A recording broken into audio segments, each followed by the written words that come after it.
اللہ تعالیٰ فرماتا ہے، تو دیکھ اور پھر دیکھ، تیری نظر تھک کر واپس لوٹ آئے گی، لیکن تو اپنے پروردگار کی کسی بھی مخلوق میں کوئی جھول یعنی غلطی نہیں پا سکے گا۔ طلوع ہوتا ہے یہ کہہ کر ہر روز کا سورج، اجالے بانٹ دینے سے اجالے کم نہیں ہوتے۔ واصف علی واصف فرماتے ہیں، یہ اللہ کا فضل ہی ہوتا ہے کہ کسی آدمی کو برائی کے زمانے میں نیکی کرنے کی توفیق اور شعور حاصل ہو۔ زندگی بھر آپ جو نیک نصیحتیں سنتے ہیں، آپ کے اندر ان نیک نصیحتوں کی یاد ہی ضمیر بنتی ہے۔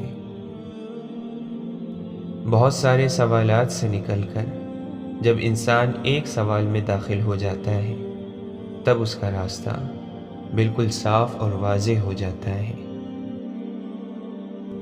حضرت واصف علی واصف سے سوال کیا گیا، جو نصیب میں لکھا ہو اگر کوشش نہ کریں تو کیا پھر بھی وہ مل جائے گا؟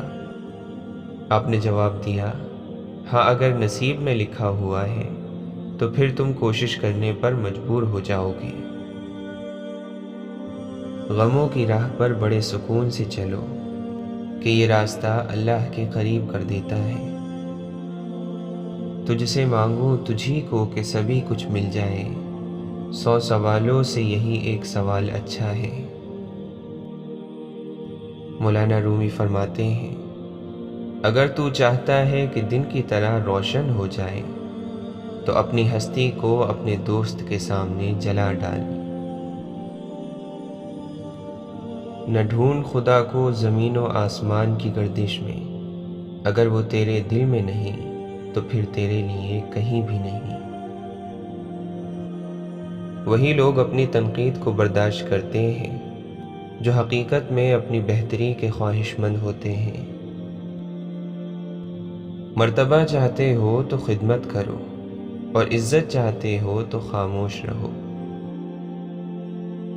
بھیڑ میں تنہائی برقرار رکھنے والا شخص ہی ایک مضبوط زندگی کا مالک ہے۔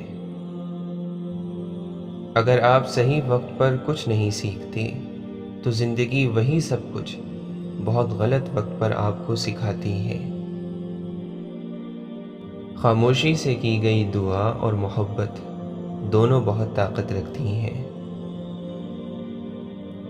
اللہ کے نبی صلی اللہ علیہ وسلم نے فرمایا، تم کسی بد کردار کو نعمتوں میں دیکھ کر اس پر رشک نہ کرو، اس کے لیے اللہ کے یہاں ایسا عذاب ہے جس میں وہ مر بھی نہیں سکے گا۔ آپ نے فرمایا، جو مسلمانوں کے عیبوں کے پیچھے پڑے گا اللہ اس کے عیب کے پیچھے پڑے گا، اور اللہ جس کے عیب کے پیچھے پڑے گا اسے اسی کے گھر میں ذلیل اور رسوا کر دے گا۔ آپ نے فرمایا، بدگمانی سے بچتے رہو، کیونکہ بدگمانی کی باتیں اکثر جھوٹی ہوتی ہیں۔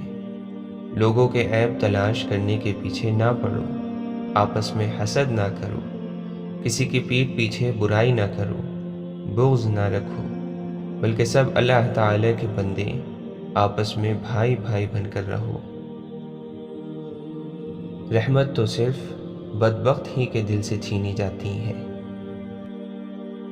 آپ نے فرمایا، قرآن کی تلاوت اور اللہ عز و جل کے ذکر کو لازم کر لو، کیونکہ یہ آسمان میں تمہارے ذکر کی وجہ اور زمین میں تمہارے لیے نور کا سبب ہوگا۔ تو جس چیز کو بھی اللہ کے ڈر کی وجہ سے چھوڑ دے گا، اللہ تعالیٰ تجھے اس سے بہتر عطا کرے گا۔ ہمیشہ یہی ظاہر کرو جیسے کچھ نہیں ہوا، چاہے کچھ بھی ہو جائے۔ شدید تکلیف ہوتی ہے جب ہم کسی پر اندھوں کی طرح اعتماد کریں اور وہ ثابت کر دیں کہ ہم واقعی اندھے ہیں۔ اگر آپ کی زندگی درد کو محسوس کیے بغیر گزری ہے تو شاید آپ ابھی تک پیدا ہی نہیں ہوئے ہیں۔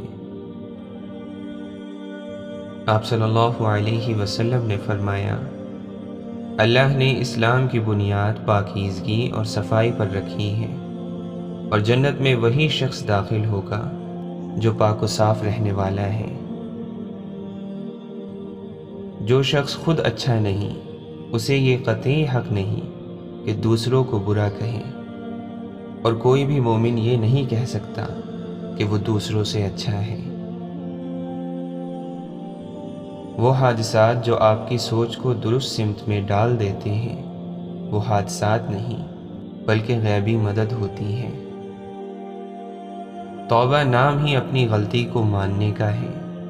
وہ شخص عظیم ہے جو اپنی غلطی کو مان لے اور اللہ کے آگے جھک جائے۔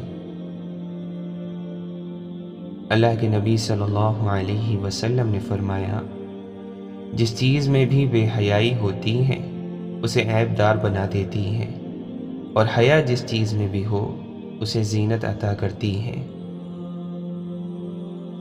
آپ نے فرمایا، جو شخص دل پر زور ڈال کر صبر کرے گا، اللہ بھی اسے صبر کی توفیق عطا فرمائے گا۔ جو بندہ اللہ سے سوال نہیں کرتا، اللہ اس سے ناراض اور ناخوش ہو جاتا ہے۔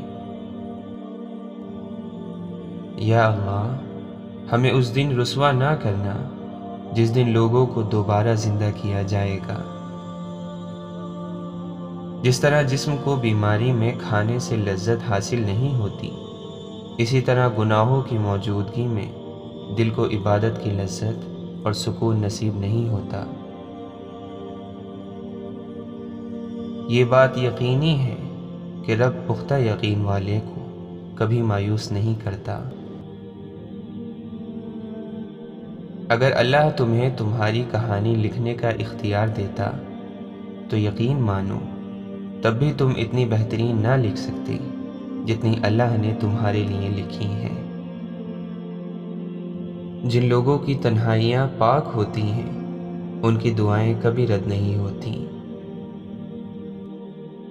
آپ صلی اللہ علیہ وسلم نے فرمایا، جب قیامت کے دن ایسے لوگوں کو ثواب دیا جائے گا جن کی دنیا میں آزمائش ہوئی تھی، تو وہ لوگ جن کی آزمائش نہیں کی گئی، وہ یہ اجر و ثواب دیکھ کر خواہش کریں گے کہ کاش دنیا میں ان کی کھالیں قینچیوں سے کتری جاتی۔ آپ نے فرمایا، جنت میں آدمی کے درجات بلند کیے جائیں گے تو وہ کہے گا، مجھے یہ مرتبہ کیسے مل گیا؟ پھر اسے بتایا جائے گا کہ یہ مقام تم کو تمہاری اولاد کے استغفار کرنے کی وجہ سے ملا ہے۔ کوئی بندہ ایسا نہیں ہے جو گناہ کرے پھر اچھی طرح وضو کر کے 2 رکعتیں ادا کرے، پھر اللہ سے معافی مانگے تو اللہ اس کے گناہ معاف نہ کر دے۔ آپ نے فرمایا، اتنے عمل کا بوجھ اٹھاؤ جتنے کی تمہیں طاقت ہو، کیونکہ بہترین عمل وہ ہے جس پر زیادہ پابندی کی جائے اگرچہ تھوڑا ہو۔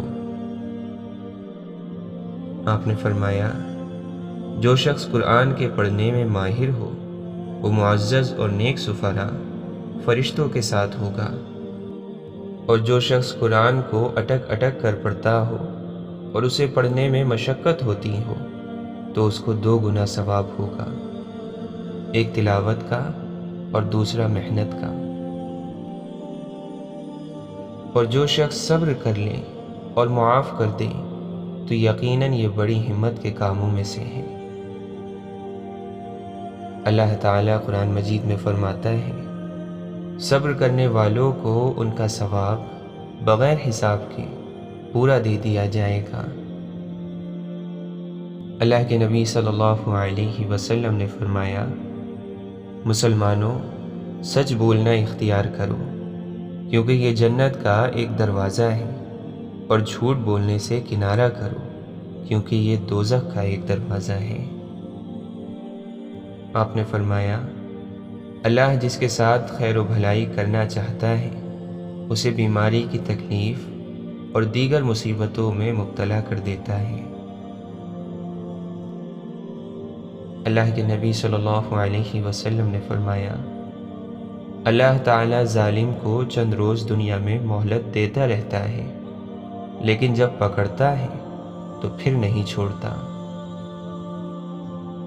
جب تمہارا کوئی ساتھی مر جائے تو اسے چھوڑ دو اور اس کے عیبوں کے بیان میں مت پڑا کرو، کیونکہ اس کا معاملہ اللہ کے سپرد ہو گیا ہے۔